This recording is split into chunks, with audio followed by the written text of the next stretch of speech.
Mohon izin Bapak-Bapak atas tambahan infak dari hamba Allah 550.000 rupiah.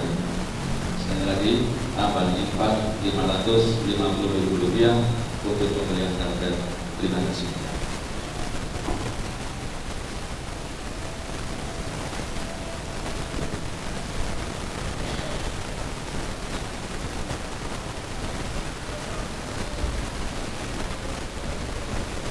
يا معاشر المسلمين وزمرة المؤمنين رحمكم الله، روي عن أبي هريرة رضي الله عنه أن النبي صلى الله عليه وسلم قال: إذا قلت لصاحبك يوم الجمعة أنصت والإمام يخطب فقد نموت، أنصتوا واسمعوا وأطيعوا رحمكم الله، أنصتوا واسمعوا وأطيعوا رحمكم الله، أنصتوا واسمعوا وأطيعوا رحمكم الله لعلكم ترحمون.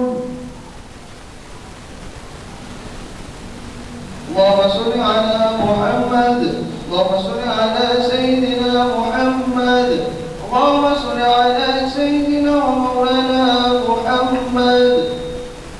Assalamualaikum warahmatullahi wabarakatuh.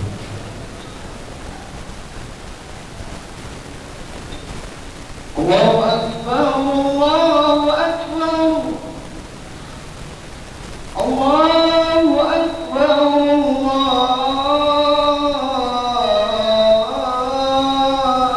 Allahu Akbar. Asyhadu an la ilaha illallah, asyhadu an la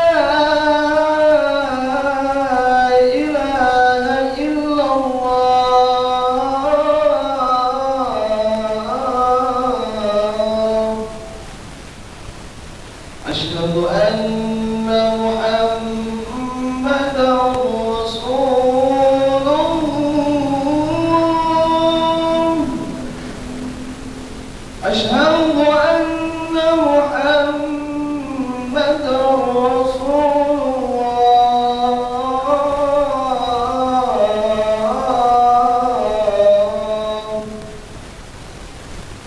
حي على الصلاة حي على الصلاة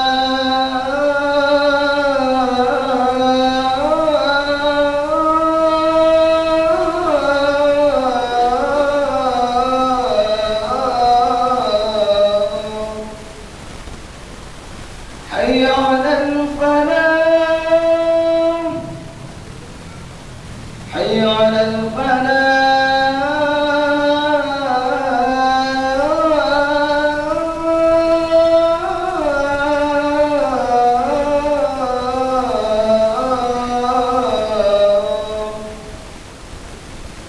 الله أكبر الله أكبر لا إله إلا الله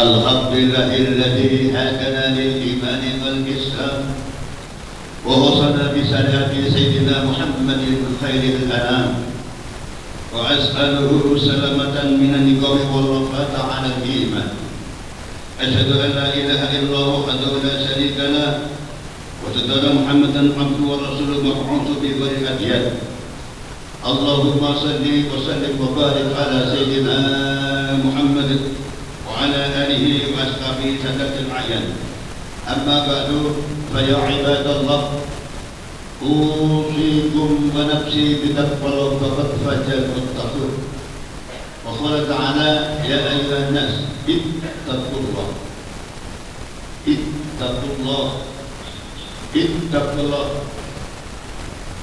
حق تقاته ولا تموتن إلا وأنتم مسلمون وافعلوا الخيرات wajibtahibu anil ma'asi wa terjadi.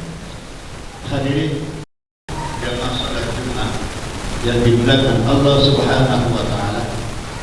Mari di kesempatan yang penuh berkah ini bersama-sama kita tingkatkan kualitas iman dan takwa kita kepada Allah dengan jalan mari kita pertebal keimanan kita, keyakinan kita kepada Allah yang ditindaklanjuti dengan berbanyak amal-amal saleh, melipat gandakan perbuatan baik kepada sesama manusia, dan sekaligus mari kita berusaha untuk menjauhi dan meninggalkan larangan-larangan Allah Subhanahu wa taala.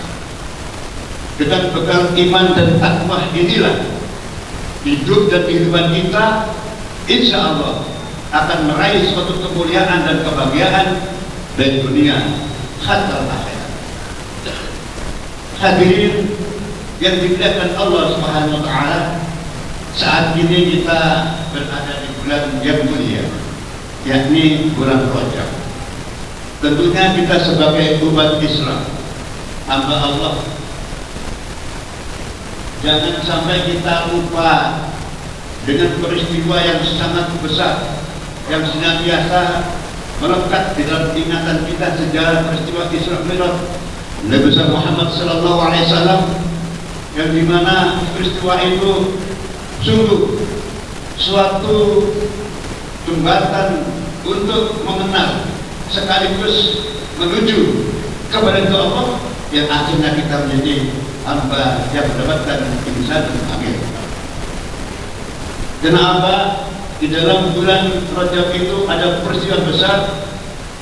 Hamba Allah seorang mulia bernama Muhammad diperjalankan oleh Allah dari bumi ke bumi, lantas naik sampai bertemu dengan Al-Khaliq. Sebagaimana firman Allah dalam surat Al-Isra ayat pertama, Allah berfirman, "A'udzubillahi minasyaitonirrajim. Bismillahirrahmanirrahim. Subhanalladzi asra bi 'abdihi lailan minal masjidil haram ilal masjidil aqsa alladzi barakna hawlahu min ayatina was-sami'ul basir." Di dalam ayat ini yang perlu kita garis bawahi adalah kalimat asra bi 'abdi. Maknanya diperjalankan hamba Allah. Sehingga pada detik itu bukan Rasulullah yang berjalan. Manakah mampu seorang hamba berjalan di malam hari dengan jarak beribu-ribu mil, lantas naik menembus langit pertama, dua, ketiga, sampai tujuh, sampai Sidratul Muntaha, berakhir di Mustafa. Ini kalau bukan Allah yang menghendaki, mana mungkin. Maka di dalam perjalanan malam hari ini menunjukkan betapa di malam hari adalah suatu saat-saat munajat kepada Allah, sebagaimana di dalam surat Al-Isra juga ayat 78 Allah berfirman, Bismillahirrahmanirrahim, wa minal laili fatahajjat bihi nafilatan asa ayat asaka maqama mahmuda.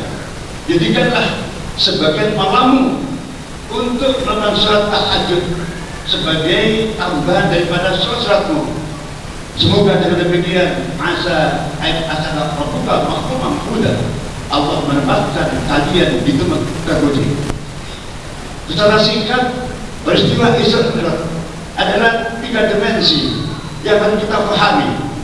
Karena di saat Rasulullah melakukan minal masjidil haram ila masjidil aqsa, setelah dari masjid ke masjid, di sana Allah memerintahkan malaikat Jibril untuk mengoperasi hatinya, diambillah sifat-sifat dengki, syirik, hasud, 13 rukun menjadi rukun salat, dibersihkan, diambil dari Rasulullah, sehingga pada saat akan menghadap Allah SWT hatinya bersih tanpa ada sifat-sifat dengki, syirik, hasud, anibah, ribah, dan lain sebagainya.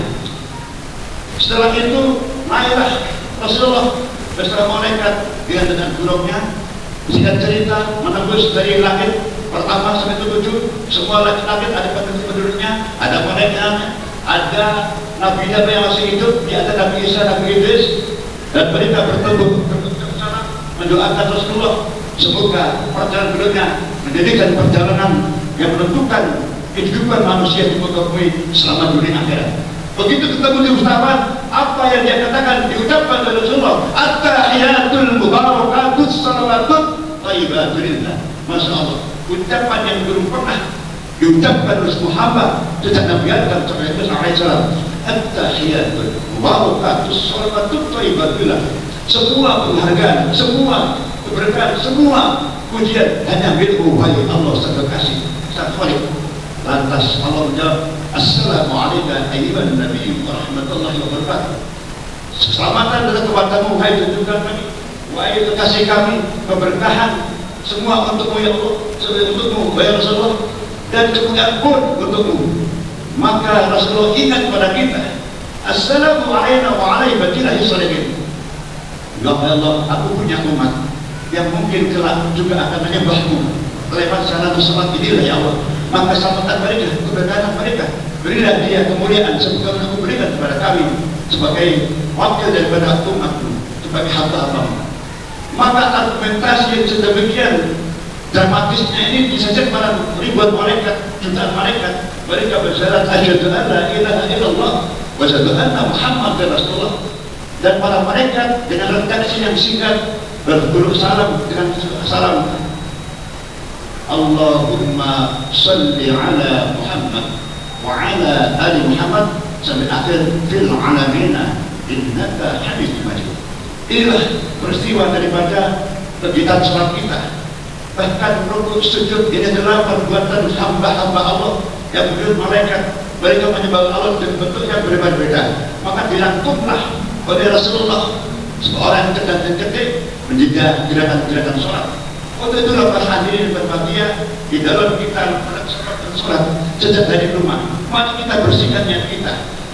Rasa syirik, terlebih hasud, ribah, animah, mengadu domba, hilangkan sebelum masuk masjid, sehingga banyak orang masuk masjid hatinya tidak di masjid, hatinya ada di mana-mana. Padahal dia ingin bertemu Allah. Maka perjalanan kalian, perjalanan kita dari rumah ke masjid itulah perjalanan takhallul, yakni membersihkan sifat-sifat yang jelek. Setelah kita hadir di sini secara hakikat, maka kita harus bertakhali pada Allah dan membuat keindahan-keindahan di masjid ini dengan ucapan yang baik, membaca Al-Quran, memperbanyak zikir, berselawat. Setelah itu kita baru melaksanakan sholat dengan kalimat Allahu Akbar. Allah adalah Maha Kuasa, Dia Akbar yang menggerakkan kita semua, sehingga hakikatnya kita bukan kita. Kita tidak mampu sujud, kita tidak mampu rukuk dan sebagainya, tapi Allah yang berikan kita. Berarti kita menjadi orang mulia. Betapa banyak orang-orang dari Jumat, mereka masih asik dengan pekerjaannya, asik dengan menghitung-hitung hartanya, bahkan mereka mengindahkan perintah Allah. Namun kita dipilih Allah, dipilihkan oleh Allah untuk datang ke sini. Inilah kita sebagai hamba-hamba yang dipilih. Sehingga kita menjadi orang yang lahum darajatun 'inda rabbihim, hamba-hamba yang diangkat derajatnya, dilihat dengan rahmatnya. Untuk mereka bertajai di sini, tajai mengenal Allah. Bahwa kita minimal kalau tidak bisa melihat kedatangan Allah, merasalah kalau kita dilihat Allah.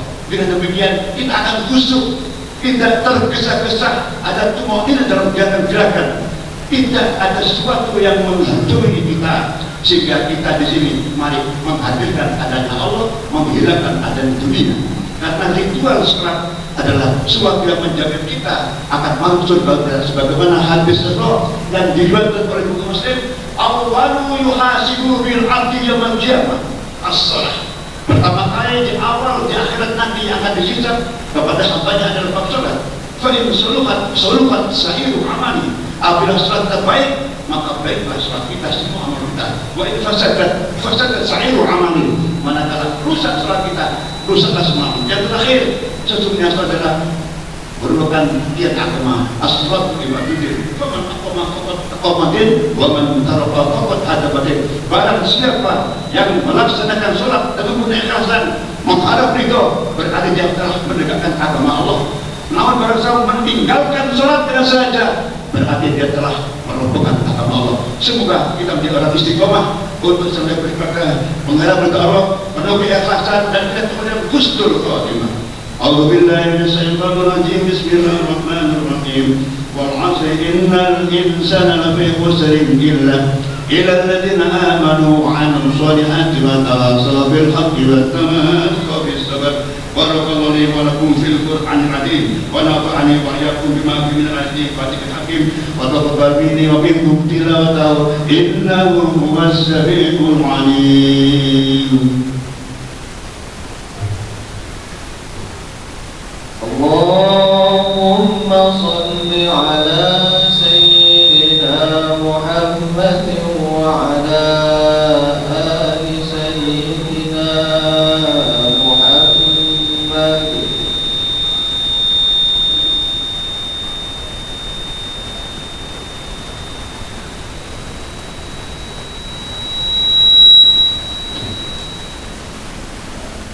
Alhamdulillah hamdan katsiran kama amar. Asyhadu an la ilaha illallah wahdahu la syarika lah irghaman biman bihi wa kafar. Wa asyhadu anna Muhammadan abduhu rasuluhu sayyidil khalaiqi wal bashar. Sallallahu ala sayyidina Muhammadin wa ala alihi wa sahbihi tasliman katsiran. Amma ba'du fa ya ayyuhal muslimun rahimakumullah, ittaqullaha waf'alul khairat wajtanibu 'anil sayyi'at. Wa qala ta'ala inna allaha wa malaikatahu yusalluna 'alan nabi ya ayyuhalladzina amanu sallu 'alaihi wa sallimu taslima. Fa'ajiballahu ibadallahi lamma ta'tum wa sallu wa sallimu 'ala man bihi hurmatakum.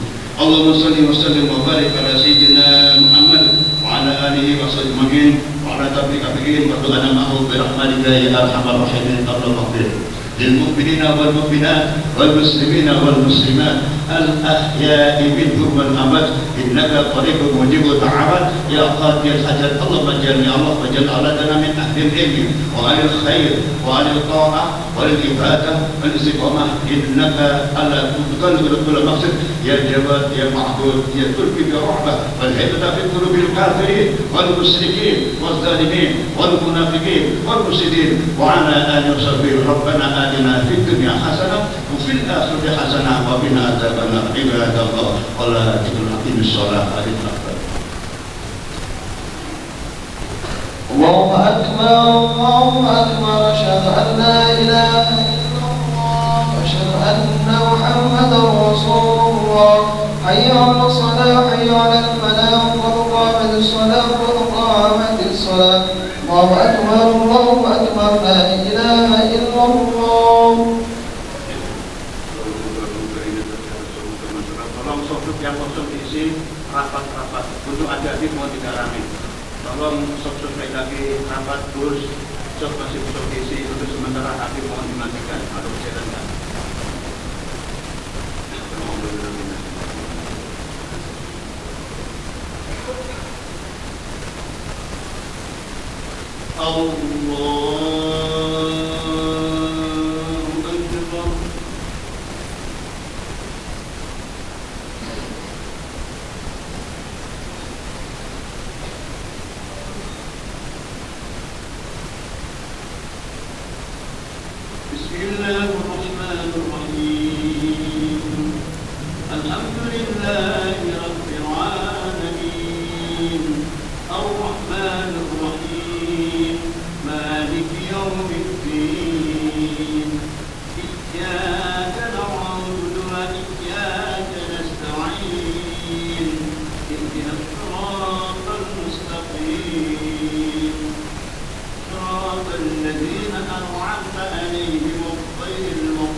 ومن يفعل ذلك فأولئك هم الخاسرون وأنفقوا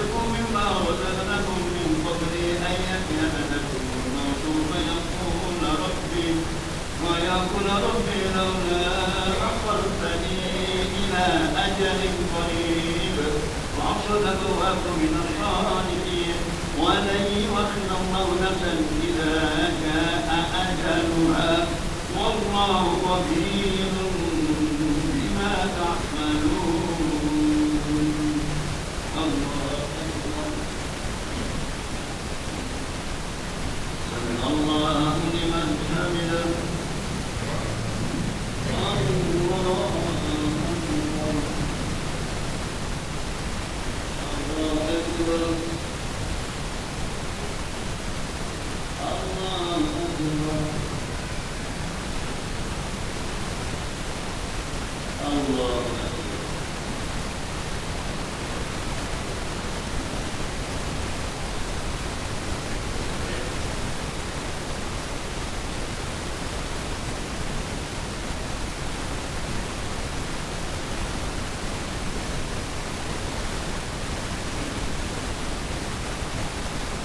السلام عليكم ورحمة الله.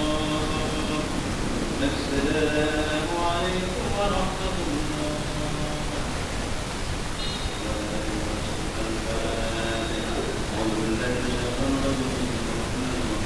الحمد لله رب العالمين الرحمن الرحيم مالك يوم الدين إياك نعبد وإياك نستعين اهدنا الصراط المستقيم صراط الذين أنعمت عليهم غير المغضوب عليهم ولا الضالين.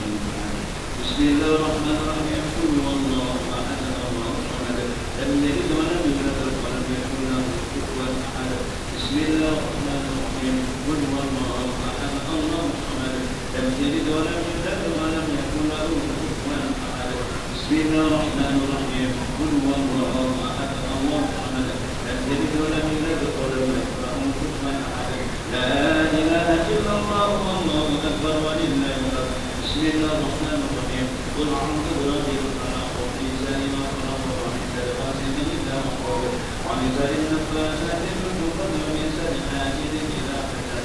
لا إله إلا الله والله أكبر ولله الحمد. بسم الله الرحمن الرحيم قل أعوذ برب الناس مالك الناس إله الناس من شر الوسواس الخناس الذي يوسوس في صدور الناس من الجنة والناس فاستغفره إنه هو الغفور الرحيم. أستغفر الله العظيم أستغفر الله العظيم أستغفر الله العظيم أستغفر الله العظيم أستغفر الله العظيم أستغفر الله العظيم أستغفر الله العظيم أستغفر الله العظيم أستغفر الله العظيم أستغفر الله الذي ولد لا إله إلا هو الحي القيوم وأتوب إليه إن الله غفور رحيم. أود تقربا من الله أفضل الذكر لا إله إلا الله لا إله إلا الله لا إله إلا الله لا إله إلا الله لا إله إلا الله لا إله إلا الله لا إله إلا الله لا